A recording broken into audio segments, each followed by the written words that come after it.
عارفين ان الشيطان جرب السيد المسيح على الجبل بعد ما ال40 يوم خلصوا؟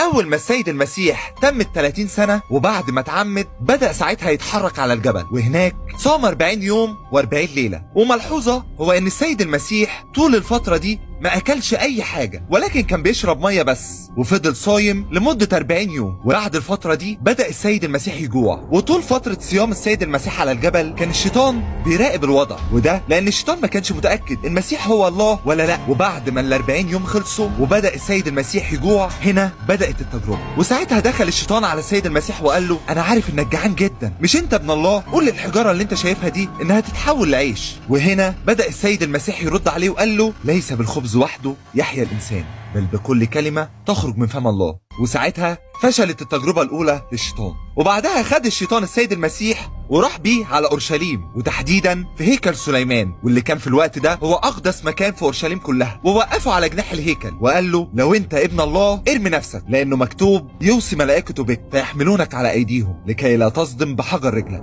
ودي كانت آية موجودة في المزمور 91. وساعتها رد عليه السيد المسيح وقال له: مكتوب برضه: لا تجرب الرب إلهك. وبكده فشل الشيطان في تجربته الثانية. وهنا الشيطان ما كانش عارف يعمل ايه ويتأكد ازاي، وساعتها أخذ المسيح على جبل عالي جدا، وهناك وراه كل ممالك العالم وقال له: شايف كل ده؟ أنا هديهولك، بس اسجد لي. وهنا السيد المسيح وقف وقال له: اذهب يا شيطان، لأنه مكتوب: للرب إلهك تسجد وإياه وحده تعبد. وساعتها انصرف الشيطان فورا، وبدأت الملائكة تيجي وتخدم السيد المسيح، وجابت له أكل علشان جسده البشري يستجمع قوته مرة تانية، وصارت الملائكة تخدمه.